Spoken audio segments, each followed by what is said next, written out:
صلی اللہ علیہ وسلم اللہ تعالیٰ نے یہ آیتیں بھیجی ہیں آپ کو، وَلَسَوْفَ يُؤْتِيكَ رَبُّكَ فَتَرْضَىٰ۔ پہلے تو پوچھا کہ آپ رو کیوں رہے ہیں؟ اس سے پہلے جب آپ صلی اللہ علیہ وسلم نے فرمایا کہ میں اپنی امت کے لیے اتنا پریشان ہوں اور گریہ زار، اب جبریل علیہ السلام فرماتے ہیں کہ اللہ تعالیٰ خوب جانتے ہیں، لیکن پھر بھی انہوں نے پوچھا کہ آپ کیوں رو؟ اب دوبارہ جبریل علیہ السلام وہ بات سن کے اللہ تعالیٰ کے پاس چلے گئے۔ پھر آپ صلی اللہ علیہ وسلم نے وہ رات گریہ زاری میں گزاری، حتیٰ کہ صبح فجر سے پہلے تشریف لے آئے جبریل علیہ السلام اور یہ آیتیں لے کے اترے، وَلَسَوْفَ يُؤْتِيكَ رَبُّكَ فَتَرْضَىٰ، اور ان قریب آپ کا رب آپ کو اتنا دے گا کہ آپ کو راضی کر دے گا۔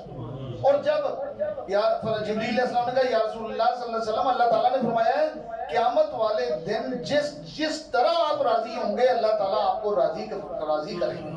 تو اس دن اس وقت نبی کریم صلی اللہ علیہ وسلم مسکراتے ہوئے ہونٹوں کے ساتھ باہر تشریف لائے اور صحابہ کرام کے ساتھ نماز پڑھی۔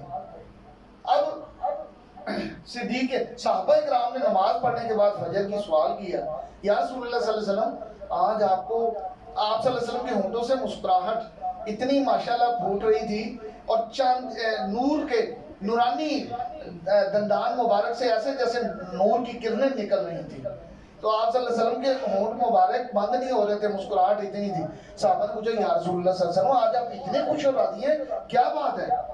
فرمایا میں کیوں نہ خوش ہوں، کیوں نہ راضی ہوں کہ اللہ تعالیٰ نے مجھ سے وعدہ کر لیا ہے کہ میری امت کے بارے میں مجھے راضی کرے گا۔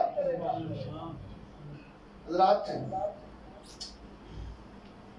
کیا اور آپ صلی اللہ علیہ وسلم نے فرمایا، میں اس وقت تک فرمایا یا رسول اللہ صلی اللہ علیہ وسلم، اب صحابہ نے پھر سوال کیا آپ پھر کیسے راضی ہوں گے؟ فرمایا میں اس وقت تک قیامت والے دن راضی نہیں ہوں گا جب تک میرا کوئی ایک امتی بھی دوزخ میں رہ گیا۔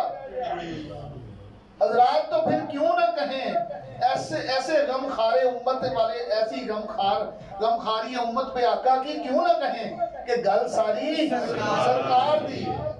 حضرات میں اتنے مہربان آقا، اتنے کریم آقا، حضرات پھر ایسے مہربان اور کریم آقا پہ والی صدقے نہ جائیں تو کیا کریں؟ پھر ان کے اوپر اپنی جان بھی وار دیں تو وہ بھی کم ہے۔ تو حضرات ہم ایک آقا، ہم ایمان مانگ لیں گے، ہم پورے صراط سے خیر مانگیں گے، قبر سے خیر مانگیں گے، جنت مانگیں گے، دکھ والی بات ہے کہ اس آقا کو نہیں مانگیں گے کہ جس کے لیے پوری کائنات اللہ نے تخلیق فرمائی، پوری کائنات کو پیدا فرمایا۔ اس سے بڑھ کے اور کیا پھر محرومی ہے ہماری کہ اگر ہم آقا کو نہیں مانگتے، ان کو اپنا نہیں بناتے کہ کتے ویکھن تو پہلے ماننا چاہیے یا رسول اللہ، یا رسول اللہ صلی اللہ علیہ وسلم۔ اگر آپ کے پیارے صدیق نے یہ مانگا ہے تو آج ہم اگرچہ آپ کے اس دور میں نہ صحیح، لیکن آج بھی ہم اپنے پیارے آقا و مولا سیدنا صدیق اکبر رضی اللہ تعالیٰ عنہ کے نقش قدم پہ چلتے ہوئے آپ سے ہم بھی وہی عرض کرتے ہیں، درخواست کرتے ہیں کہ کتے ویکھن تو پہلے مرنا چاہیے یا رسول اللہ۔ حضرات کائنات میں اس سے بڑھ کے اور کوئی چیز ہی نہیں ہے۔ آپ صلی اللہ علیہ وسلم نے فرمایا ہلاکت ہے، وہ محرومی ہے، محرومی ہے۔ یا رسول اللہ صلی اللہ علیہ وسلم کن کے لیے محرومی ہے؟ فرمایا ان لوگوں کے لیے جو میرے دیدار کی تمنا ہی نہ کریں، ان امتیوں کے لیے۔ اور پھر فرمایا اس کے ساتھ فرمایا کہ مجھے تعجب ہوتا ہے کتنا اچھا اور اعلیٰ ایمان ہے۔ صحابہ کرام بڑے حیران ہوئے، یا رسول اللہ صلی اللہ علیہ وسلم یہ آپ کن لوگوں کے ایمان کی بات فرما رہے ہیں؟ کیا انبیاء کرام کی؟ فرمایا نہیں یا رسول اللہ صلی اللہ علیہ وسلم، پھر آپ کن لوگوں، یہ فرشتوں کے ایمان کی بات کر رہے ہیں؟ فرمایا نہیں، وہ تو دیکھتے ہیں، وہ تو ہر بات دیکھ کے جانتے اور مانتے ہیں۔ یا رسول اللہ صلی اللہ علیہ وسلم پھر یہ کیا ہم صحابہ کرام کے ایمان کی بات فرما رہے ہیں؟ فرمایا نہیں یا رسول اللہ صلی اللہ علیہ وسلم، پھر یہ کون لوگ خوش قسمت لوگ ہیں جن کے ایمان پہ آپ اتنا رشک فرما رہے ہیں اور تعجب فرما رہے ہیں اور ان کی تعریف فرما رہے ہیں؟ فرمایا یہ میں اپنے ان امتیوں کی ایمان کی بات کر رہا ہوں جو میرے بعد میں آئیں گے، اور میرے ایک دیدار کے لیے اپنا مال، جان، آل، اولاد سب قربان کر دینے کے لیے تیار ہو جائیں گے. یا اللہ سب کچھ لے لے، پیارے آقا علیہ الصلوۃ والسلام کا ایک دیدار کرا دے.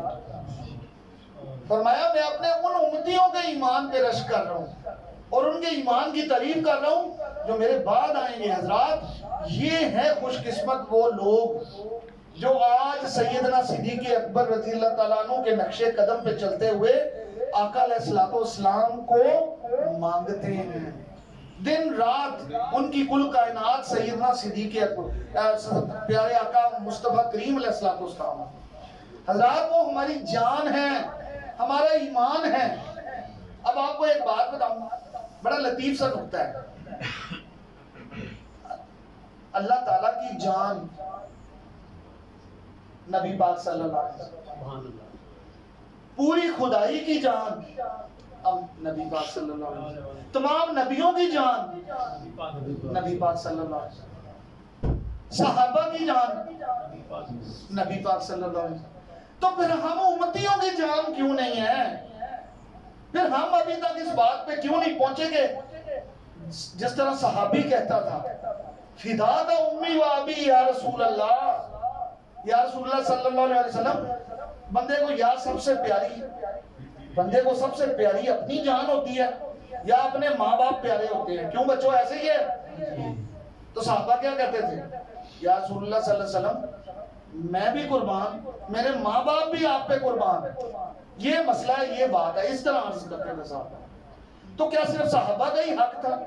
کیا ہمارا حق نہیں ہے؟ ہم بعد میں آئے ہیں تو کیا یہ ہمارا قصور ہے کہ آقا آج اس طرح ظاہری ہمارے سامنے نہیں؟ حضرات آج آپ اپنی محبت سے آج بھی اپنے پیارے آقا کو اپنا بنا سکتے ہیں. آپ ان پہ درود پاک کی کثرت کریں اور یہ ایمان اور عقیدہ رکھ لیں اپنی دعاؤں میں. فدا کا امی و ابی یا رسول اللہ، یا رسول اللہ صلی اللہ علیہ وسلم میری ماں قربان، میرے ماں باپ قربان، میری بھی جان قربان. آپ میری کل کائنات ہیں اور میں آپ کو دیکھنے سے پہلے کہیں مر ہی نہ جاؤں. حضرات آج آپ یہ عقیدہ بنا کے تو دیکھیں، آج آپ اس ایمان سے اپنے نبی کو اپنا بنا کر تو دیکھیں. نہ بنے تو پھر کہنا. اب وہ چاہے آپ کو خواب میں ملے چاہے آپ کو جاگتے بیداری میں ملے. یہ میرے آقا کا بڑا کرم ہے. میں آپ کو بتاؤں دو طرح کی زیارت ہوتی ہے، ایک خواب میں اور بہت کرم پیارے آقا فرماتے ہیں تو جاگتے ہوئے بیداری میں بھی تشریف لے آتے ہیں. بڑے کرم کے ہیں یہ فیصلے، بڑے نصیب کی بات ہے. میرے آقا جس قابل ہمیں سمجھ لیں وہ بہتر جانتے ہیں، ہمیں کوئی گلہ نہیں. آپ یہاں دل سے جب ان کو یاد کر رہے ہیں، آپ کو پتا ہے آپ جس محفل میں بیٹھے ہیں سرکار دو عالم صلی اللہ علیہ وسلم کی محفل ہے. جنہوں نے بلایا ہے یہ ہو سکتا ہے کہ وہ خود تشریف فرما نہ ہوں. میزبان محفل جن کی محفل ہے، جو محفل میں آپ کو بلانے والے ہیں، وہ عظمت والے میزبان، کیا وہ خود تشریف نہ رکھتے ہوں گے؟ حضرات آپ نہیں دیکھ سکتے، وہ تو دیکھ رہے ہیں نا. اچھا میں ایک مثال دیتا ہوں. عمران خان ساروں کو دیکھ رہا ہے. اچھا یہ دیکھیں ذرا ادھر. ہم اگر عمران خان کو دیکھیں بڑی بات ہے، یا وہ ہمیں توجہ دے اور ہمیں دیکھے. میں مثال کے طور پہ بات کر رہا ہوں. وہ آپ کو دیکھے اور توجہ کرے آپ پہ. آپ کا دیکھنا زیادہ معنی رکھتا ہے یا ان کا دیکھنا زیادہ فضیلت والا ہے؟ آقا علیہ الصلوۃ والسلام کا آپ کو دیکھنا زیادہ فضیلت ہے. حضرات ہم ان کی نگاہ میں ہیں. اور میں آپ کو ایک مزے کی بات بتاؤں، بڑا لطیف نکتہ ہے. اگر آپ مان لیں گے اس بات کو کہ ہم آقا علیہ الصلوۃ والسلام کی نگاہ پاک میں ہیں، تو آپ ان کی نگاہ میں آ جائیں گے، ان کے خاص شان میں شامل ہو جائیں گے. اور اگر آپ اس کا انکار کریں گے، آپ دل میں شک کریں گے، تو پھر آپ ان کی نگاہ میں نہیں رہیں گے.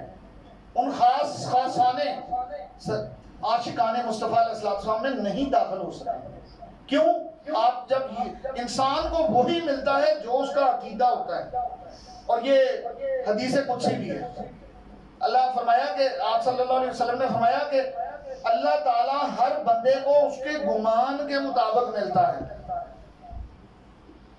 جیسا عقیدہ آپ رکھیں گے اللہ تعالیٰ آپ کو ویسے ہی ملیں گے۔ اگر کوئی بہت حساب کرتا ہے تو پھر وہ حساب ہی دے گا قیامت والے دن۔ آج آپ دیکھیں اکثر لوگ آپ کو ملیں گے بڑی حساب کی باتیں کریں گے، نہیں جی قیامت والے دن بڑا حساب ہونا ہے یہ وہ۔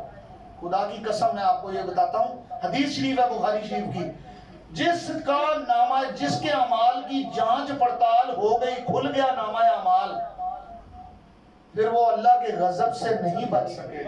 یہ بخاری شریف کی حدیث ہے، جس کو چاہیے مجھ سے لے لیجیے، حوالہ بھی ہے، اس حدیث کا نمبر بھی ہے۔ اب حساب کتاب دینا ہے یا آقا علیہ السلام کی شفاعت اور رحمت سے جنت میں جانا ہے؟ تو پھر مان لیں گل ساری سرکار دی۔ حضرات بات بہت لمبی ہے، قیامت صرف میں مختصراً اتنا بتا دوں، قیامت حشر والے دن جو نہیں مانتے، حشر والے دن وہ بھی مان جائیں گے۔ جب اللہ کی بارگاہ میں جب سورج سوا نیزے پہ آ جائے گا، آگ کی تپش ہوگی، جلن ہوگی، ہر طرف لوگوں کے جسم جل رہے ہوں گے، ان کے اتنا پسینہ نکلے گا کہ وہ اپنے ہی پسینے میں غرق ہوں گے۔ اس دن تمام امتیں اکٹھی ہو کر وہ اکٹھے ہو کے یہ فیصلہ کریں گے کہ نبیوں کے پاس جاؤ، اللہ، کیونکہ اللہ کے سب سے مقربین انبیاء ہیں۔ آدم علیہ السلام کو کہیں گے نفسی نفسی، آج میں بھی کچھ نہیں کر سکتا۔ آدم علیہ السلام سے آگے نوح علیہ السلام، وہ بھی کہیں گے نفسی نفسی، آج میں کچھ نہیں کر سکتا۔ آگے جاؤ، ہوتے ہوتے تمام نبیوں کے پاس، پھر حضرت ابراہیم علیہ السلام، وہ کہیں گے نفسی نفسی، میں نہیں کچھ کر۔ حالانکہ جلیل القدر پیغمبر ہیں یہ پانچوں، ابراہیم خلیل اللہ انکار، ہاتھ کھڑے۔ اس موسیٰ علیہ السلام ہاتھ کھڑے، یا موسیٰ علیہ السلام آپ تو اللہ سے کلام کرتے ہیں، میری بس۔ عیسیٰ علیہ السلام آپ روح نہیں ہوگا، میری بس، میں نہیں، نفسی نفسی۔ اللہ آج اللہ کے میری جرت نہیں ہے اللہ کے غضب کے، اللہ جتنا غضب نہ ہے، اللہ جتنے غضب میں ہے، میں نہیں کر سکتا آگے جائیں۔ لیکن اتنا بتا دیں گے کہ آج کائنات میں صرف ایک ہی ہستی ہے پوری خدائی میں، اور وہ ہے محمد مصطفیٰ صلی اللہ علیہ وسلم، جو ہماری اللہ تعالیٰ کی بارگاہ میں سفارش کریں گے۔ جب یہ بات پتہ چلے گی تو ساری امتیں، باقی نبیوں کی امتیں بھی امتیں محمدیہ کے ساتھ مل کے نعرے لگاتے ہوئے، نبی پاک صلی اللہ علیہ وسلم کے نعرے لگاتے ہوئے آپ کے در پہ پہنچیں گے کہ یا رسول اللہ صلی اللہ علیہ وسلم، آج آپ ہی صرف ہیں جو اللہ کی بارگاہ میں ہماری سفارش کر سکتے ہیں۔ 40-50 ہزار کا سال کا اتنا لمبا دن ایسے نہیں ہے۔ اللہ تعالیٰ نے اس دن اپنے محبوب کی عظمت اور شان دکھانی ہے کہ غلط فہمی میں کوئی نہ رہے۔ پھر اس کے بعد آپ صلی اللہ علیہ وسلم فرمائیں گے تم نے اتنی دیر کہاں لگا دی، اور میں تو بنا ہی شفاعت کے لیے، انا لہا، میں تو بنا ہی شفاعت کے لیے۔ پھر اس کے بعد آپ صلی اللہ علیہ وسلم اسی وقت جبریل علیہ السلام تشریف لے آئیں گے، آپ کو جبہ شفاعت پہنایا جائے گا اور آپ کے اوپر ایک بہترین سواری آپ کے لیے، اور آپ اس کے بعد اس پہ بیٹھ کے آسمانوں پہ پرواز فرمائیں گے اور مقام شفاعت پہ جا کے سجدہ فرمائیں گے، اور وہ بہت لمبا سجدہ ہوگا، حتیٰ کہ اللہ تعالیٰ فرمائیں گے میرے محبوب سر مبارک اٹھائیے، آپ کی بات سنی جائے گی، آپ شفاعت کیجئے، آپ کی شفاعت قبول کی جائے گی اور آپ کو راضی کیا جائے گا۔ پھر حتیٰ کہ آپ صلی اللہ علیہ وسلم فرمائیں گے یا اللہ سب سے پہلے تو جلدی ان کا یا اللہ یہ شفاعت کبریٰ تمام امتوں کے، وہ سورج جو ان سے ہٹ جائے گا، وہ جو گرمی، وہ جو انتہائی تکلیف دہ وقت تھا، وہ گزر جائے گا سب کا۔ اور اس کے بعد اللہ تعالیٰ فرمائے گا آپ صلی اللہ علیہ وسلم پھر تمام نبی جو ان سے ہوں گے ان کی شفاعت فرمائیں گے، کیونکہ انبیاء کرام اس وقت کہیں گے، ان میں جلیل القدر سب سے ابراہیم علیہ السلام، آدم علیہ السلام قریب آ جائیں گے، یا رسول اللہ صلی اللہ علیہ وسلم آج آپ شفاعت فرمائیں گے تو ہم جنت میں جائیں گے، ہم نبی بھی جنت میں نہیں جا سکتے آپ کی شفاعت کے بغیر۔ حضرات پھر آپ صلی اللہ علیہ وسلم نبیوں کی شفاعت میں، پھر اس کے بعد امت کے حساب شروع ہو جائیں گے، اور وہ حساب ایسا نہیں ہوگا جو میں نے بتایا کہ بہت زیادہ جانچ پڑتا، صرف بس نامہ اعمال رکھا جائے گا اور تول دیا، اور وہاں پہ پھر آپ صلی اللہ علیہ وسلم اپنے امتیوں کے پڑے ہوئے درود پاک کے ساتھ نزول فرمائیں گے، اور ہر ایک کی جس کا پلڑا جھک جائے گا، جو ان سے بدیوں والا، اس کے نیکی کے پلڑے میں رکھتے جائیں گے آپ، اس کا پڑا ہوا درود پاک کی پرچی، اور وہ نیچے لگتا جائے گا نیکیوں والا پلڑا، بدیوں والا اوپر ہو جائے گا، نیکی والا نیچے لگتا جائے گا۔ اور اس طرح پھر آپ صلی اللہ علیہ وسلم اپنے امت کے صحابہ کو شفاعت کے لیے فرمائیں، پھر اولیاء اکرام کو شفاعت کے لیے، صلح صالحین کو، تبع تابعین کو، اور آپ کی امت کے ولی اولیاء کو شفاعت کے لیے آپ اجازت دیں گے، پھر خانہ کعبہ کو بھی اجازت دیں گے، پھر مدینہ شریف کو بھی اجازت دیں گے، پھر قرآن پاک کو بھی، پھر وہ چھوٹا بچہ جو فوت ہو گیا تھا چھوٹی سی عمر میں، وہ اپنے والدین کو، اس کو بھی اجازت ہوگی وہ اپنے والدین کو کھینچ کے جنت کی طرف لے جانے کی۔ حضرات کہنے کا مقصد یہ، پھر اس کے بعد پھر بھی کچھ لوگ ایسے جو رہ جائیں گے جن کا نامہ، جن کا بدیوں والا پلڑا پھر بھاری ہوگا، ان کو فرشتے دوزخ کی طرف لے جا رہے ہوں گے،